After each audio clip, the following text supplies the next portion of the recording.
Hello, I'm Jim Cornell, and this is Base to Base, the weekly biotech podcast from Air Coastal Media.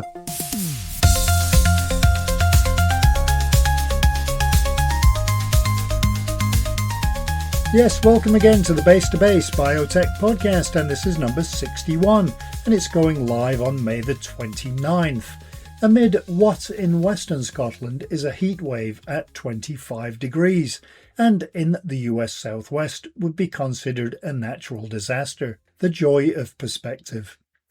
My son's in the Scottish wilderness today doing his Duke of Edinburgh award, which means I get the television. And I've already checked. The one night that I'm king of the remote, there's nothing on. A busy week here as well, as I needed car repairs and 2 trips to the dentist for tooth repairs. No interviews today about orthodontics though, but 2 very good conversations, I do promise. Last week our guest was the founder, director and chief scientific advisor of Kazia Therapeutics, Pamela Munster. Our other interview did take place, but the audio was unusable, so hopefully we've got the technical glitch under control now, and this week we speak with John Friend, CEO of Kazia Therapeutics, and we have a conversation with PureTech Health CEO Robert Lyne and Eric Elenko, president and co-founder of PureTech and acting CEO of Gallop Oncology. If you do have news or suggestions for who should be on the podcast, or indeed any other suggestions or comments, please do get in touch at jim@deeptechdigest.com, which is also the address to use if you want to advertise or sponsor a podcast episode, or for event coverage, or to complain about the price of bread. I can't help, but I can empathise.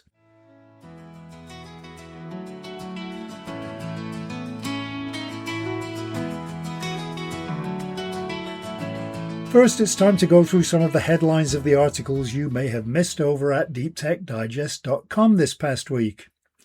A sensor can detect Alzheimer's and Parkinson's in the blood. A framework has been developed to strengthen advanced therapy clinical trials in the UK, and elite immune cells lead the fight against multiple myeloma. A new tool can decode the structures and motifs of RNA. It's been discovered that a rare oral cancer has a distinct genetic profile, and there are positive top-line results from a phase 2 recurrent ovarian cancer trial. We had an article on restoring the longevity protein, new data were announced from a Parkinson's disease trial, and a thalassemia treatment received EU approval. There was an announcement of positive data from a chronic scrotal content pain trial. The FDA has cleared a universal dual-target CAR-T candidate, and a pediatric pneumococcal vaccine program is moving forward. And you can read all of these and plenty more at deeptechdigest.com.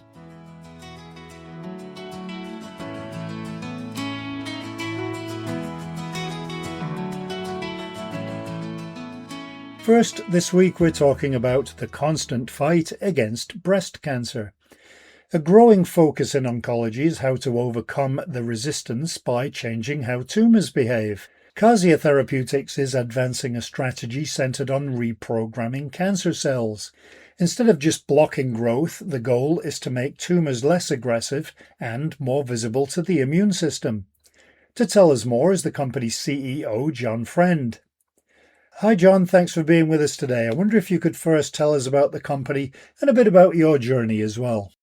I'm a physician by training. I actually did practice medicine in the States, in particular in North Carolina, for some time before joining the pharmaceutical R&D and drug development world about 24, almost 25 years ago. I initially started with a big pharmaceutical company in the Midwest and then transitioned to smaller and smaller biotech, both publicly traded and privately held companies across the board. Out of the 25 years, I've been doing drug development in oncology for about 20 of those years. Came to Kazia Therapeutics 4.5 years ago. I initially joined as chief medical officer and then transitioned to chief executive officer about a year after that. Kazia Therapeutics is an Australian domiciled clinical stage oncology company. Our original focus was glioblastoma, which is a primary brain cancer in adults. huge unmet need, no therapeutics. The last drug to be approved in the space was in 1999, so we've not really made any sort of advancement in terms of treating these patients. And we are solely focused on glioblastoma up until when I joined. I saw the strategic potential for our lead stage clinical asset, Paxalicib, or Pax, outside of glioblastoma. And we transitioned the company to become more and more neuro-oncology based. We did this through partnering with a number of US-based major cancer centers through investigator-initiated trials. So we launched a number of investigator-initiated trials in pediatric brain cancer, as well as adult brain cancer and brain metastasis patients. So we're excited with this transition from glioblastoma to expanding it beyond into neuro-oncology. And since then, we've been really focused in driving development with our lead stage asset Pax in a wide range of indications in the brain cancer space. So why did you move into the breast cancer space?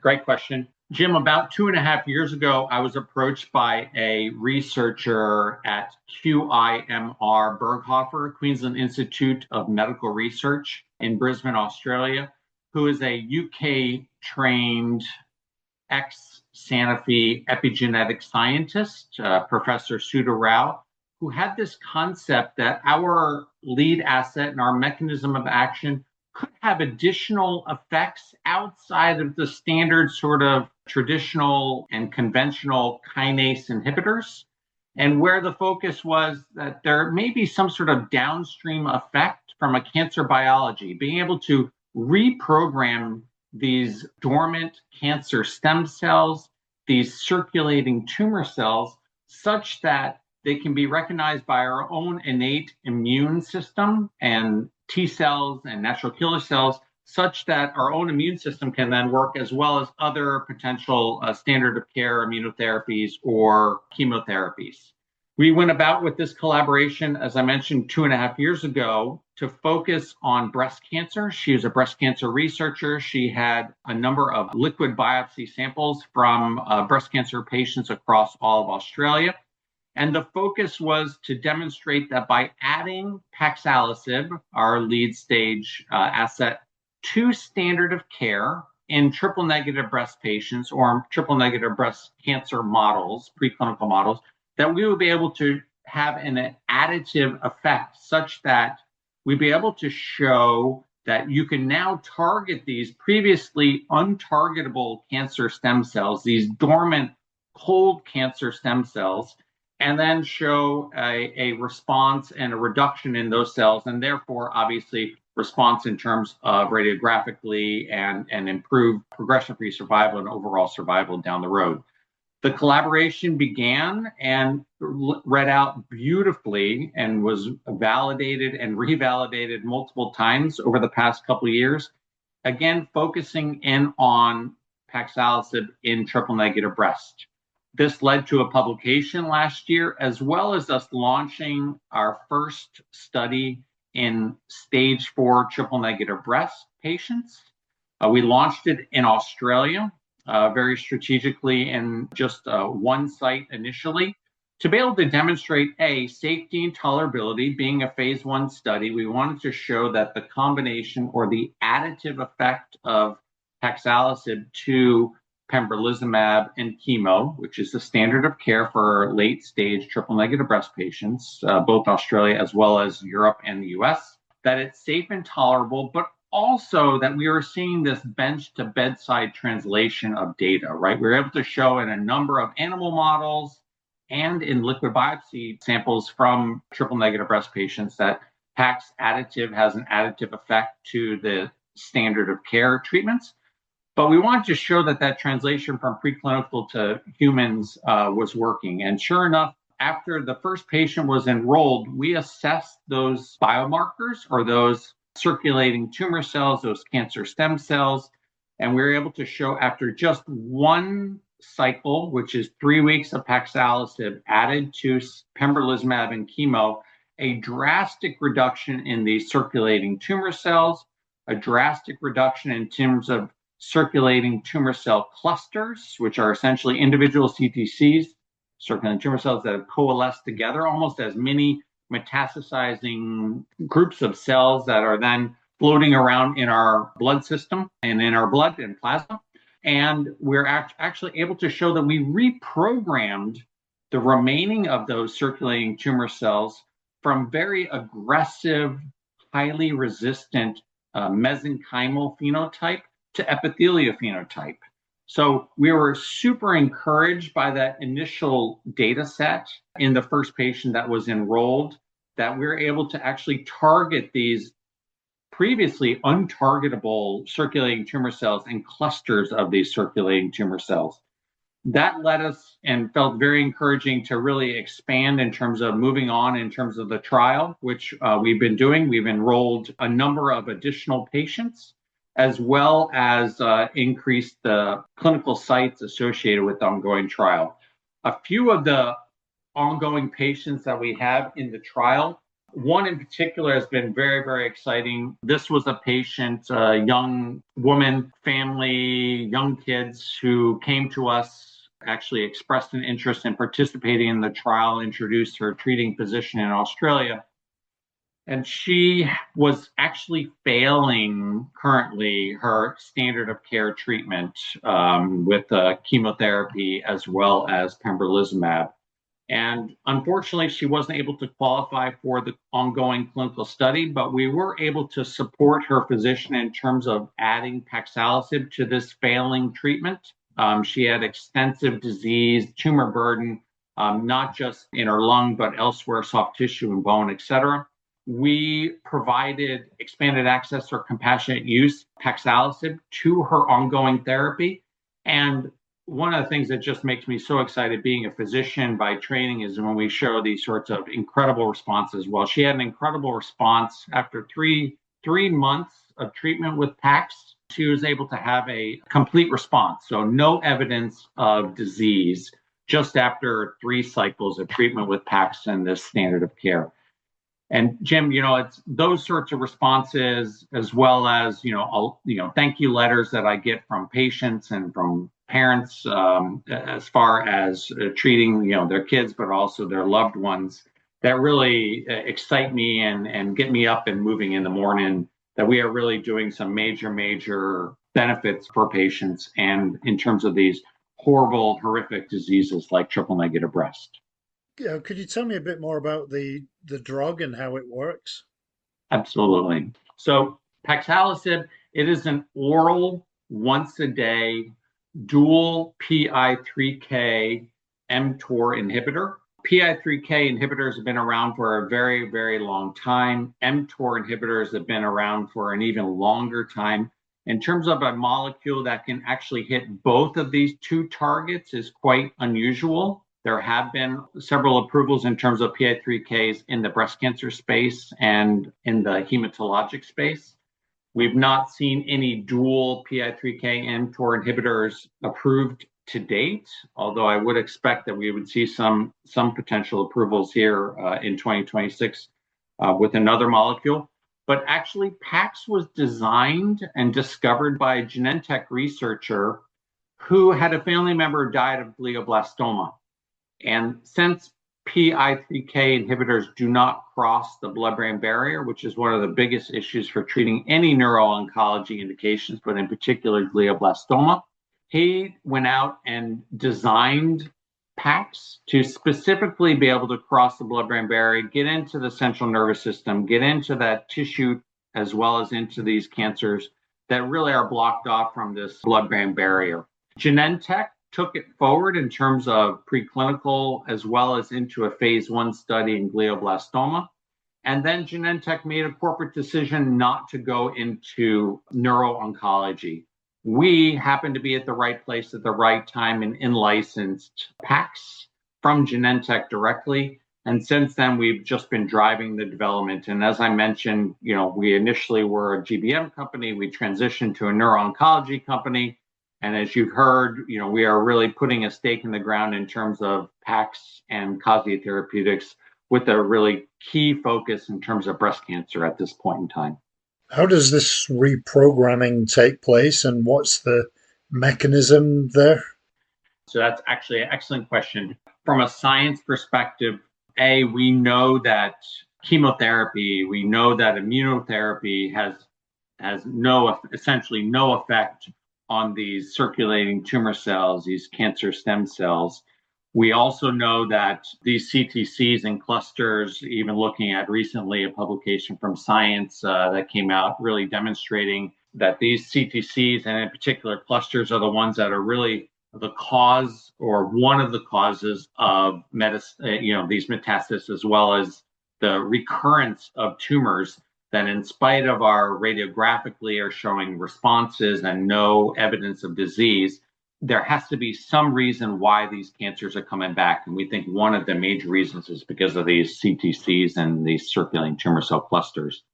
So as far as from an effect, we've been able to show through our collaboration at QIMR Berghofer with Professor Sudha Rao, who's actually recently just joined Kazia Therapeutics as our Chief Scientific Officer, that she's been able to show that PI3K inhibition alone does not have this sort of reprogramming effect.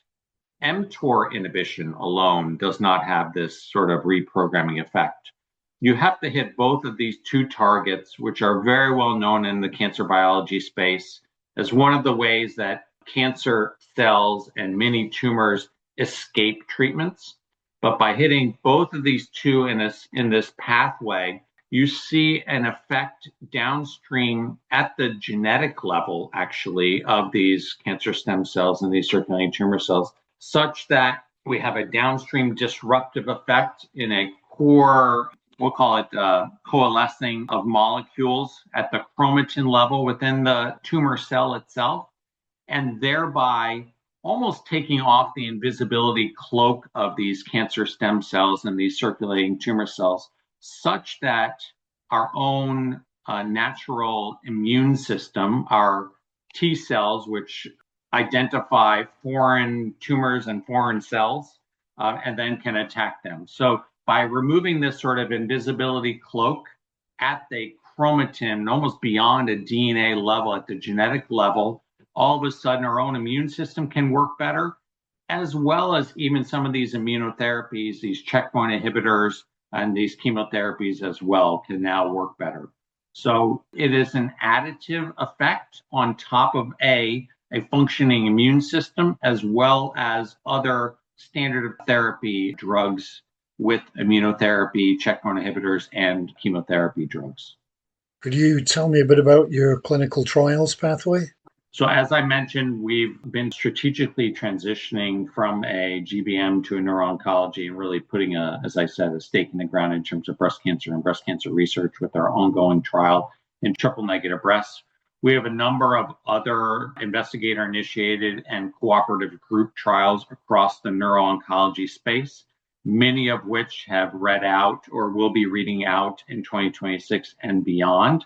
It is not as if we've given up from a neuro-oncology perspective. We have 2 trials in Australia and 1 trial in the UK that I'm super excited about. The 2 trials in Australia, as well as in Canada, they're in Australia and Canada. They are focused on huge unmet need patient populations, in particular pediatric high-grade glioma. So these are, in general, most of which are brain cancer-related glioma, kids and young adults. That's been ongoing and should be reading out. Realistically, it'd be 2027 or beyond. The other trial ongoing is actually in IDH mutant adult glioma patients. That's a trial also based out of Australia, but it expanded recently to Canada. And the last trial that I mentioned is the 5G, as in GEMS, 5G clinical study. We are the Pearl arm of that ongoing study. This is a super exciting program that the researcher out of the ICR in London came up with. It is the first genomically guided glioblastoma study to ever actually be initiated and ongoing. So any patients with newly diagnosed unmethylated glioblastoma that are randomized in this study would be randomized to paxilosib, Pax, our lead asset. And so I'm super excited about that. So this would be looking at an enriched glioblastoma patient population with these PI3K mutations inherent. And that trial is ongoing now. I would expect to hear some updates, probably not in 2026, but it could probably in 2027 in terms of that ongoing trial. Breast cancer wise, as I mentioned, we have the phase 1B clinical trial that we are running in Australia. We've expanded it to include a number of other clinical sites throughout Australia. Our core focus is in stage 4 triple negative breast at this point in time. It will enroll currently up to 12 patients.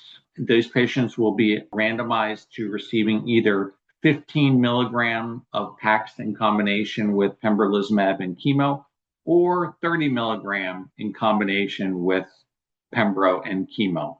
I've written the protocol specifically such that we can modify dosing, we can modify a number of target patient numbers, and we can actually add additional arms on top of this trial. And I think that's important because, as you know, we've been advancing the science, significantly advancing the science around dual PI3K-mTOR, obviously with PAX as kind of our core focus.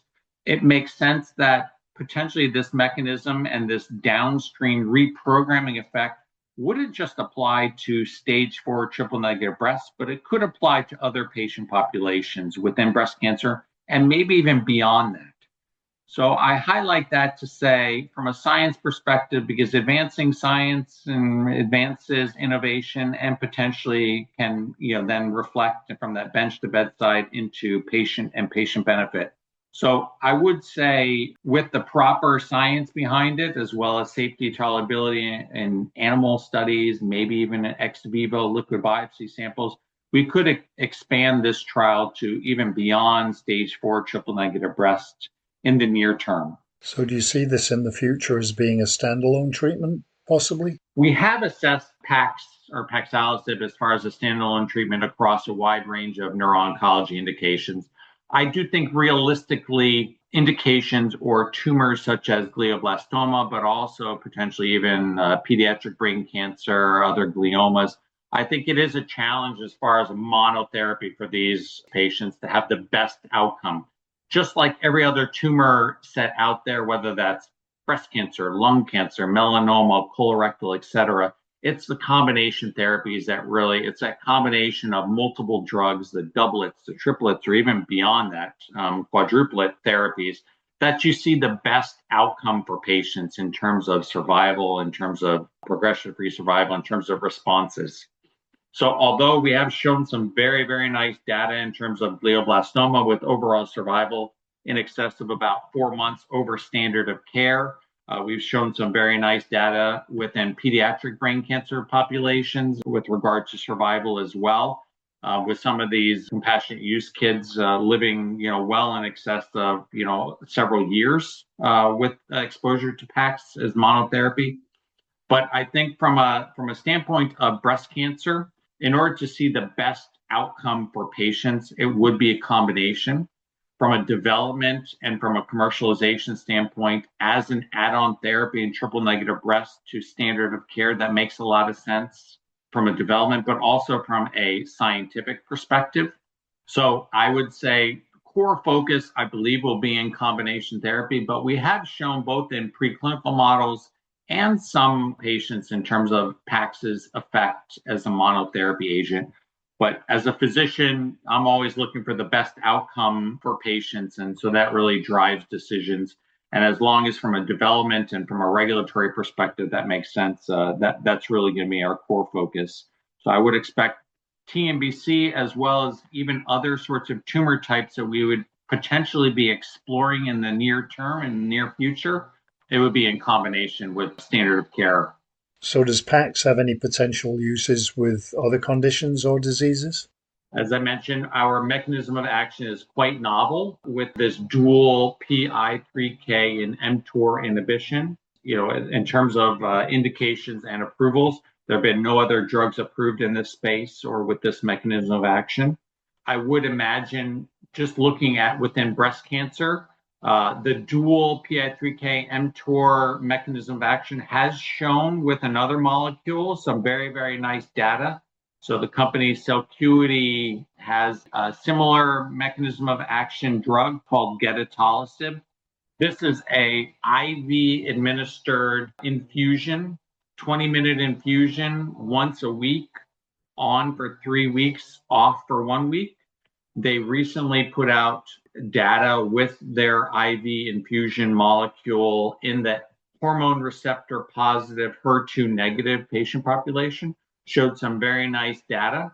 Again, we have very similar molecules. Pax and Geta are very similar with obviously major differences, i.e. Pax is oral once a day, very easy and very limited in terms of patient burden, site burden, pricing reimbursement, versus Geta, which is an IV administered, once a week for essentially the rest of the patient's lives. Obviously, our ability to cross the blood-brain barrier has some added benefits, especially for those breast cancer patients with brain metastasis. So we do think as a very nice sort of activity, the mechanism of action has been shown to be effective, not just with our own ongoing triple-negative breast study, but another company within the hormone receptor positive, HER2 negative patient population. We've also dosed over 550 patients with paxilosib over the past, several years. The majority of these patients have been in the neuro-oncology space, so we've been able to show clinical activity in both glioblastoma, as we've spoken about, but also diffuse midline glioma, or DMG, and pediatric brain cancer.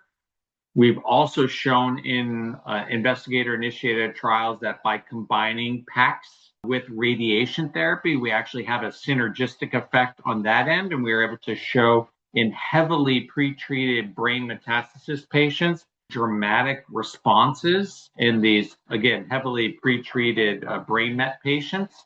So I would say the mechanism itself has shown to be effective with both clinical activity as well as safety and tolerability across a wide range of indications. PAX being focused on neuro-oncology, with now really expanding in terms of both safety and tolerability, but also clinical activity in the breast cancer space.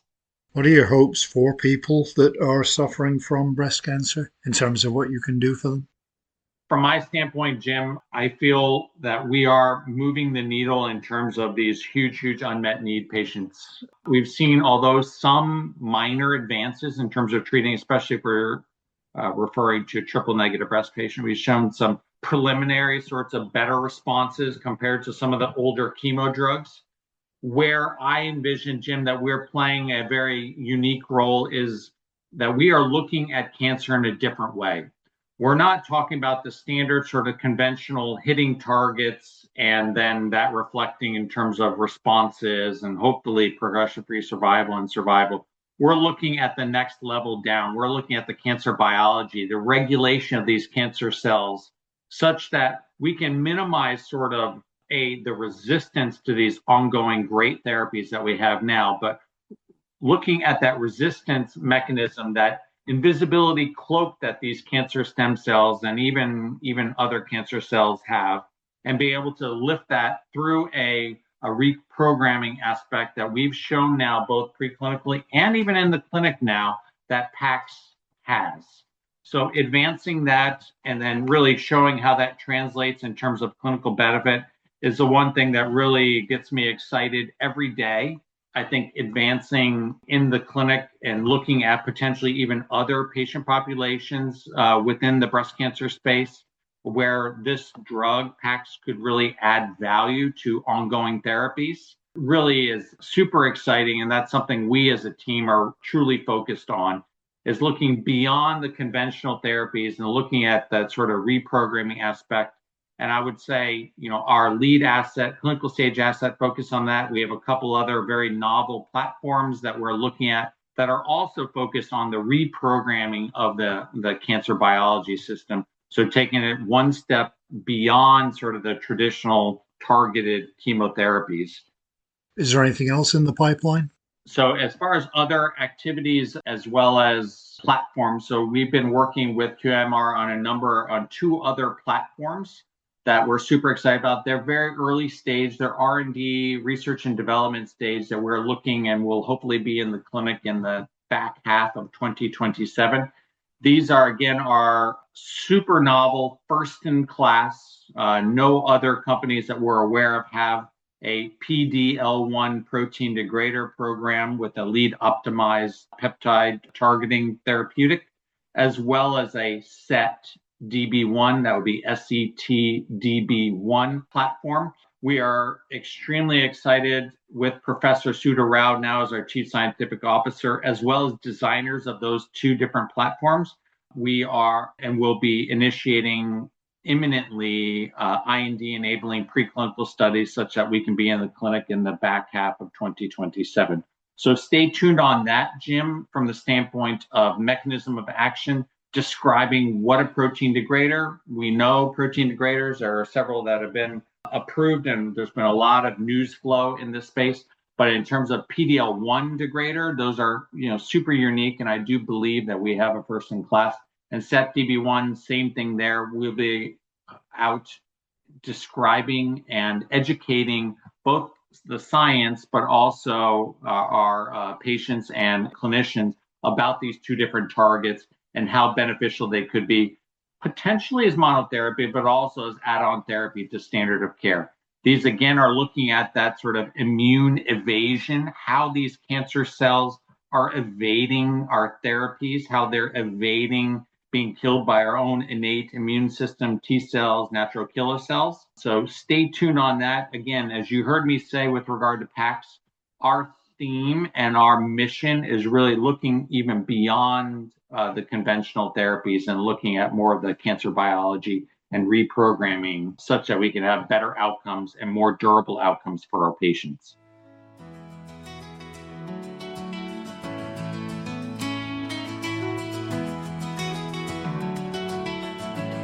I think the theme this week is probably tackling hard-to-treat diseases, because breast cancer is a real challenge, and it's great that Kazia is making strides there.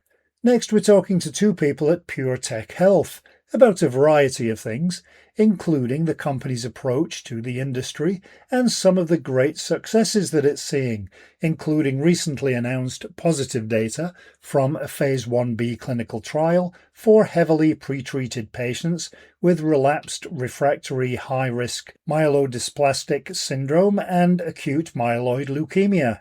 Our guests are CEO Robert Lyne and Eric Elenko, President and co-founder of PureTech and acting CEO of Gallop Oncology. Hello to you both, and thanks so much for being with us today. So maybe to start, Rob, you could tell us a bit about the company. Sure, absolutely, Jim. So look, PureTech Health was founded some time ago now, IPO'd on the LSE just over 10 years ago, and it really pioneered the hub and spoke model for drug development. So this is what differentiates us, but also provides a distinctive approach in terms of drug development, but also in terms of an equity story as a public company. So what we do is we look at developing individual drug programs internally. We de-risk them. We get into a certain stage where we think they're showing really validated promise, and then we spin them out. So by doing this, we leverage external capital. So we don't need to continue funding these programs always from our own balance sheet. And the idea is that we create a number of these spun out businesses, which we term our founded entities or our spokes from the hub. And the idea is that we can have this central innovation engine within PureTech, generating these ideas, maturing to the point where they can spin out, and we can then have a collection of founded entities within the PureTech family where we continue to support those businesses and also hold equity interests in those companies. The idea then is that those businesses can mature, they can raise external capital, advance their programs through various clinical trials, and ultimately we hope bring new medicines to market and to patients in areas of high unmet need, and ultimately also generate a capital return back into the hub. So through this model, we see the potential for an evergreen business, developing continual waves of innovation, continual ways of new treatments for patients, and doing all of this without having to raise capital at the PureTech level. We're very proud of the track record. We can talk a bit more about that later, but to date, we've now been self-funded for over 8 years through that model. And in that time, we've had 3 FDA approvals, including one for a treatment Cobenfy, formerly KarXT, which is the first new novel mechanism of action approved in schizophrenia for over 50 years. So we're incredibly proud of that in particular, as well as huge patient impact. It's also generated very large financial returns into PureTech. So thinking about that evergreen model, that recycling model that I was talking about, in the case of Karuna, the original work that was done at PureTech, the drug was invented at PureTech, and we spent about $18.5 million on the original development work there, and to date have returned gross over 1.1 billion back in financial returns to PureTech from that. So hugely successful financial impact, demonstrating how the business can be self-funded and how we therefore can see an ongoing evergreen model of developing a range of new treatments. As we've looked back recently over what's really been working for us in that program, we've seen the approach that we used in Karuna, where we took a drug that had already been through clinical trials but had been left on the shelf, and we basically modified it and reworked it to overcome the limitations that were holding it back. And I'll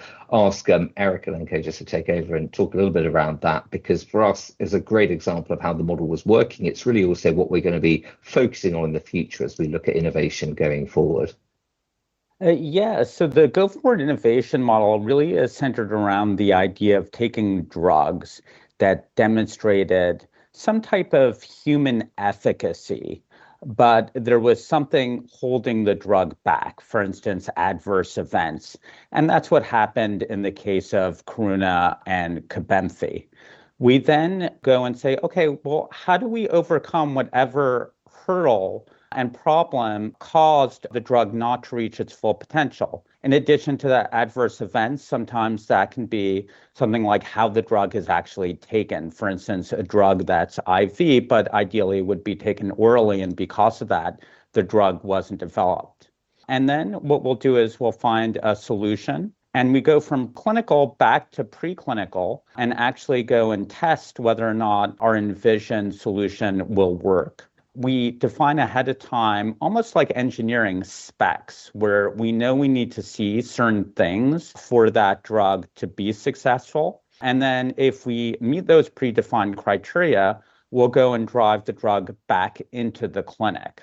And really what that allows is for a model of drug development that has inherently less risk than starting with completely de novo novel mechanisms of action. And it also means that oftentimes when we reach phase 1, that represents a very significant de-risking point, because at that point in the clinic, we can tell whether or not the envisioned solution is actually working in people.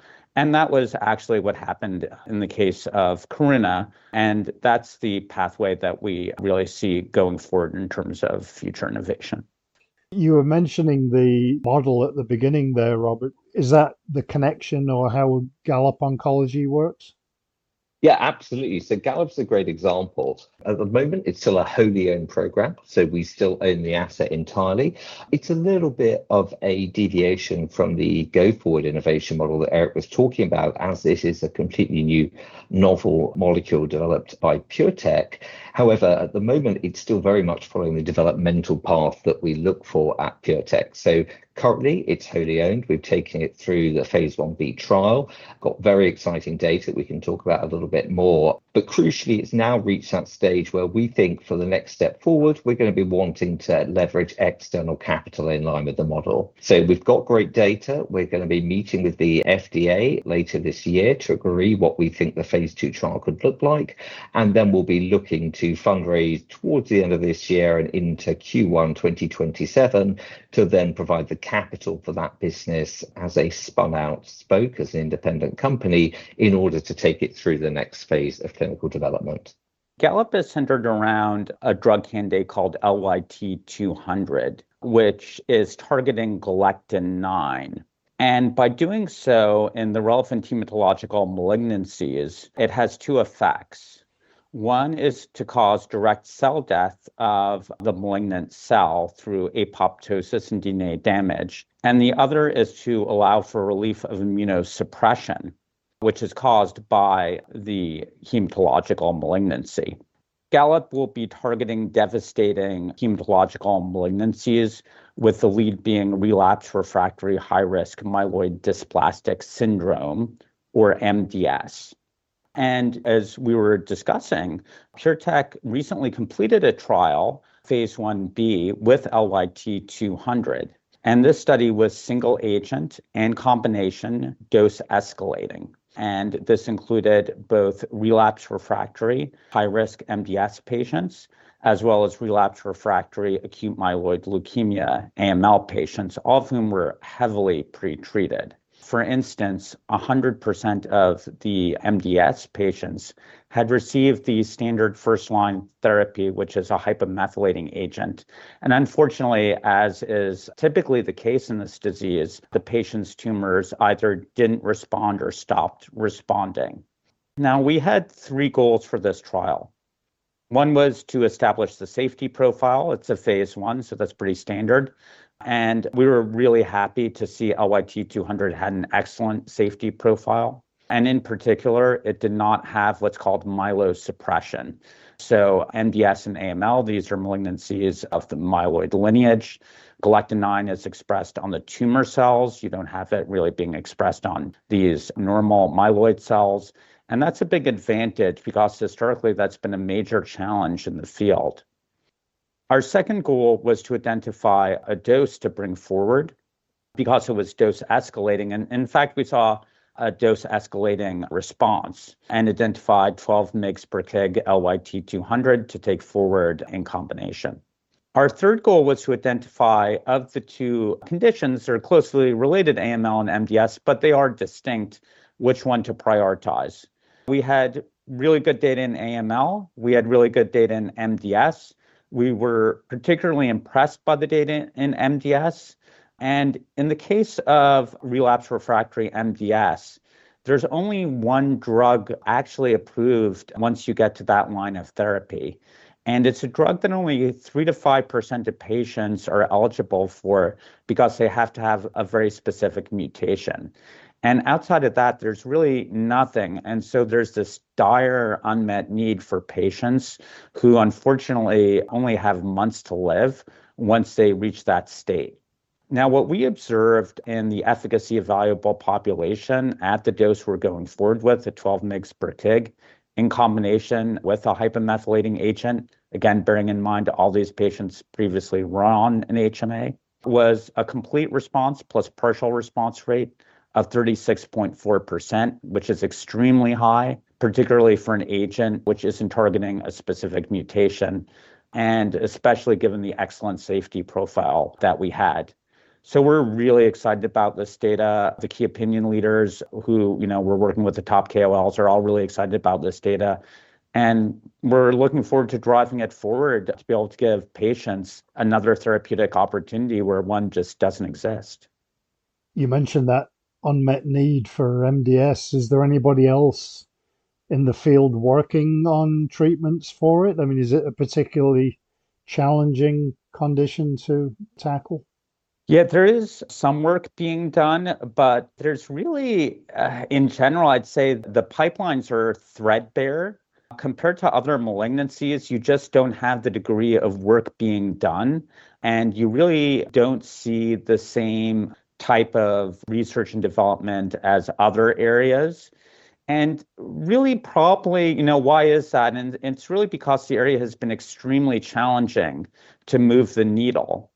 And there are probably a few underlying causes for that. One of the biggest is trying to find a drug that can actually have an effect on the malignant cells without affecting the normal myeloid cells. So what happens in the case of MDS is that patients will experience what's called bone marrow failure, where essentially their bone marrow isn't making various blood cells, including blood cells that are critical for immune functioning. And they'll become immunosuppressed, and they're very vulnerable then to opportunistic infections.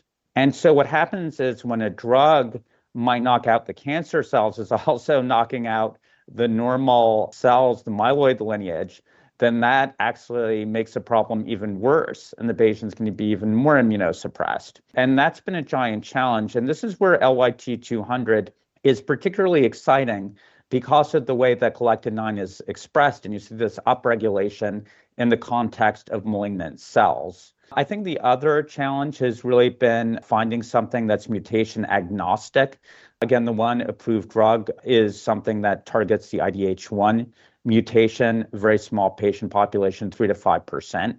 And that's just generally been a challenge. And I think it really goes back to LYT-200 having these two mechanisms of action, which is both direct cell killing as well as relief of immunosuppression.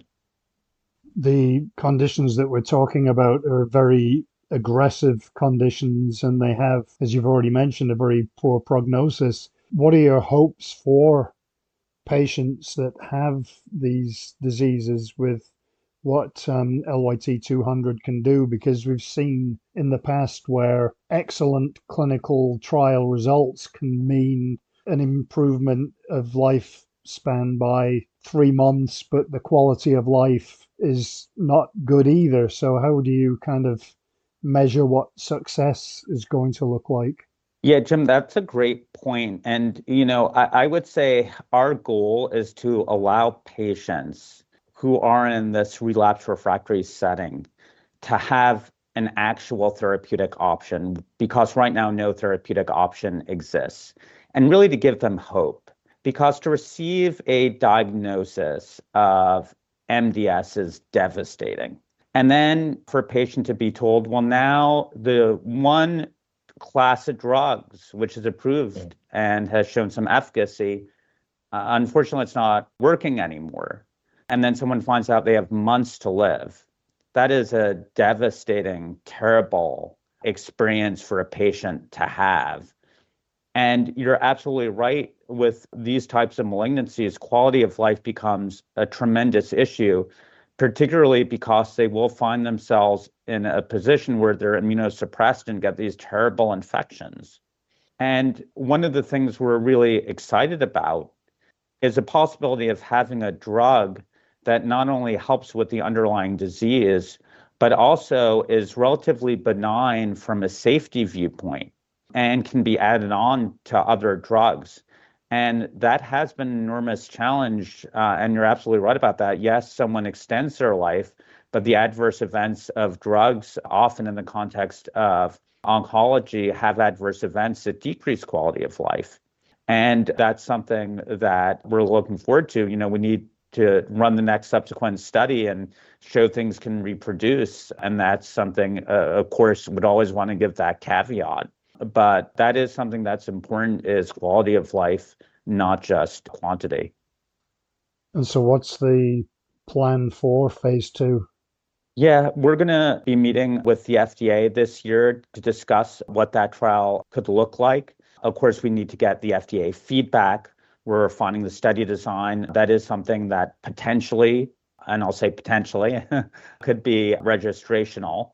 But, we're going to focus on the population that we are excited about to start with, at least, which is the relapsed refractory high-risk MDS patients, given the huge need, and really want to drive forward there. And in terms of the funding of those trials, are you constantly looking for funding, or is that already taken care of? Rob can comment more on this also, but we're really going to be following the model that Rob was outlining, which is this hub and spoke model where Gallop is a spoke. And so we'll be doing what we did with other spokes, which is to go and raise money from third parties. We'll want to be in a position where we've refined the trial design enough that we know what that trial looks like and associated costs prior to kicking off that process. But yeah, that is the plan for Gallop, is to really follow the model that other spoke companies have. Robert, you've relatively recently joined the company. What was it about PureTech that made you think this is something that I want to be a part of? Well, I mean, great question, Jim. So, I mean, from my perspective, I spent the last decade or so in leadership positions at London-listed VCs. And so PureTech was a really exciting opportunity for me to come and join the company, initially as Chief Portfolio Officer and lastly as CEO. And for me, it was that combination. I've had quite a bit of experience of London-listed vehicles, and I think actually the public listing model is a great way for investors, ordinary investors, as well as institutional investors, to gain access to the fantastic innovation and exciting opportunities at a company like PureTech. Our London listing is also a very interesting aspect. It provides direct access for UK, European and global investors directly into the life science ecosystem in Boston. So I felt the corporate model was really interesting. And then when I looked actually at the track record of PureTech, I'd known many of the great successes, but when I really dug in deeper, it was the track record that I thought was so impressive and really worth coming on board and trying to support. Eric was talking earlier about the de-risked approach that the company takes. I think that's very differentiated. It's not something that other people are doing. And to date, that's led to a clinical trial success rate of around 80%. So 4/5 of all the trials that PureTech and its founded entities have run have been successful. So that really is, exceptionally ahead of industry benchmarks. So I think for anybody coming into the PureTech story, you can see that there's really some special work being done. And as Eric was saying, in the case of LYT-200 and relapsed refractory high-risk MDS, the diseases that are being tackled are really devastating diseases for patients and their families. Having spent many years in venture capital, I often remark that it is notable how many people can have successful careers in VC without actually necessarily getting a drug to market. And PureTech now having had 3 treatments approved by the FDA, and in particular with Cobenfy now on the market and with the potential to positively impact huge numbers of patients around the world, it was a really exciting opportunity for me, and I was very happy to come on board. Could you tell me about some of the successes of those other spokes from the PureTech Hub? Well, a great one that we're very excited to speak about at the moment is a company called Kazia Therapeutics. And this is advancing a treatment for idiopathic pulmonary fibrosis. So it's a really devastating progressive lung scarring disease. At the moment, there's no cure for it. What there have been is approved antifibrotics, which can slow the rate of the lung function decline, but they don't arrest it. And similar to a conversation we were having just a moment ago around the quality of life and the impact on patients, at the moment, the treatment options in IPF are really pretty suboptimal for patients and their families. They can extend life, but they don't, as I say, arrest the progression of the disease. And because of their side effect profile, they don't represent on balance a very attractive treatment option for patients. And that's resulted in the fact that in the IPF space, only 1 in 4 patients ever start on any of the approved therapies. So large majority of patients never even start on these treatments. So, as we were talking about earlier, for us, that had the clear hallmark we look for in terms of unmet need, huge unmet need here. And we have a very differentiated approach with the drug that Kazia Therapeutics is advancing. We've took it successfully through a phase 2b trial. We have very exciting data about 18 months ago on that. And we're now looking to advance it into a pivotal phase 3 trial for which we are currently fundraising in line with our hub and spoke model.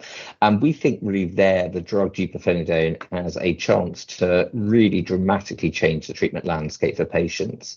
And the reason there is because what we've done in line with our de-risked approach is deupirfenidone is a deuterated version of pirfenidone, which is one of the existing approved treatments in the area. So we're not looking to start with something that's completely totally novel, completely starting from scratch. We think that's a very sensible approach in IPF, particularly because of the I in IPF. The idiopathic nature means that as nobody really knows what causes a disease, it is quite challenging to design completely new novel mechanisms of action to try and treat patients. So instead, with deupirfenidone, we have a deuterated version of existing drug that we know that works. But our thesis, and we thought this was really borne out by the phase 2b data, data was that with the deuteration, we can actually increase the exposure of the drug without increasing the side effect profile. And so we saw a super exciting signal from the phase 2b trial where we saw lung function decline slowing to within the range of that of healthy older adults. And that was combined with a favorable safety profile as well for patients. So all the hallmarks of what we look for at PureTech, and we are super excited to be fundraising at the moment actively, and we'll be wanting to get that phase 3 trial initiated during Q2, Q3 this year. And so what other things are you working on as a company? You've got quite a lot of irons in the fire, so to speak, I guess.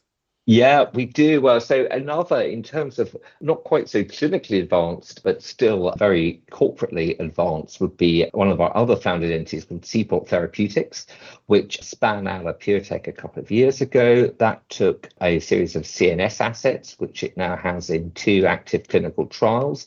They floated on NASDAQ earlier this month, so span out 2 years ago, raised around $325 million of private financing, exactly in line with the PureTech model. We were diluted down, but we remain the largest shareholder, and they have now, as I say, successfully completed an IPO on NASDAQ and now have a very comfortable balance sheet as they move forward.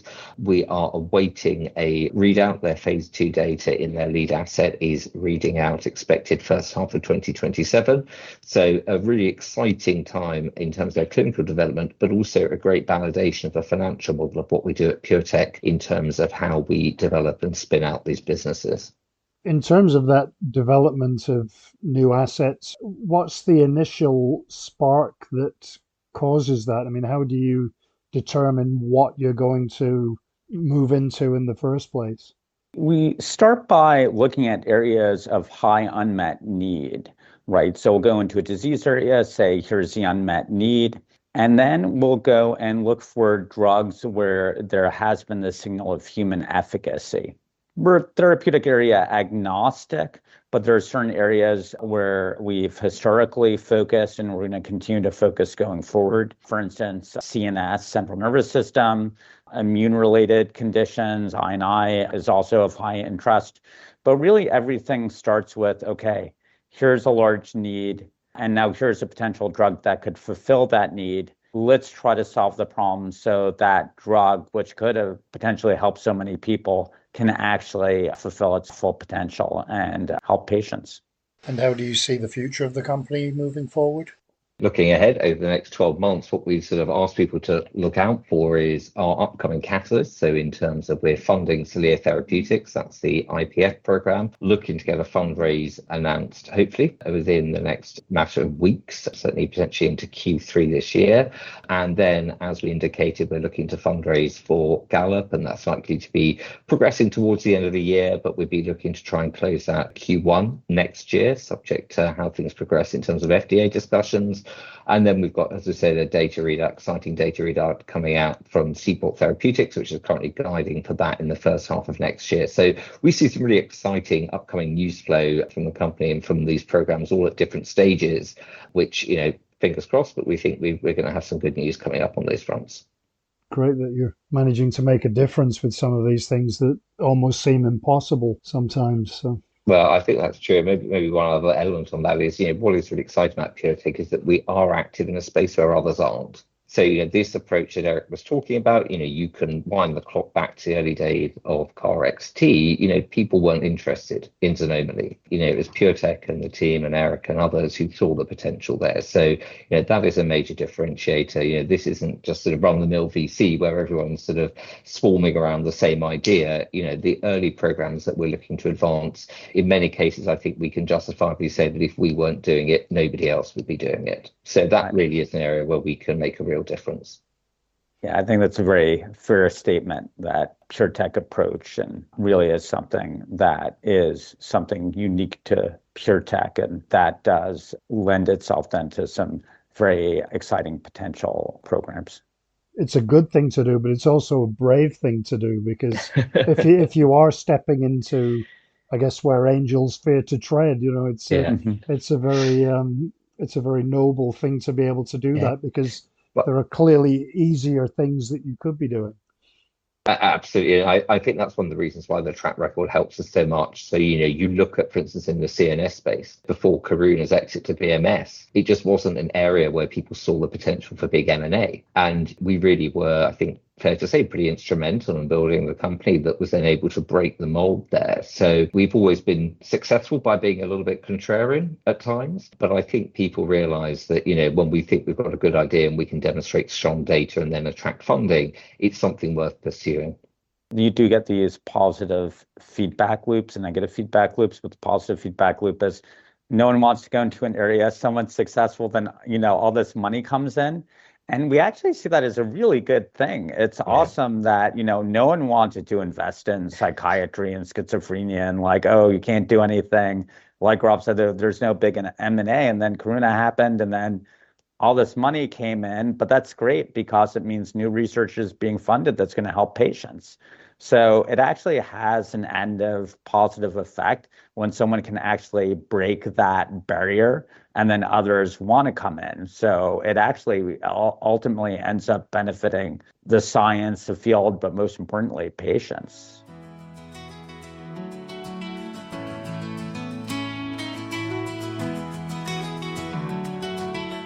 More great news for those suffering from the rarest of diseases. Wouldn't it be great if this podcast and others were no longer necessary because everything had been cured? Unlikely, although this podcast could be obsolete thanks to the onward march of AI. Although the chat ones do get things hilariously wrong quite often. Almost as often as I do. So that's it for this week's podcast. If you do want to get in touch with guest opportunities or to advertise, please contact us at jim@deeptechdigest.com. So until next time, wherever in the world you are, I hope you have a great week ahead. Thanks for listening, and I hope you'll join us again next time for another Base to Base Biotech podcast.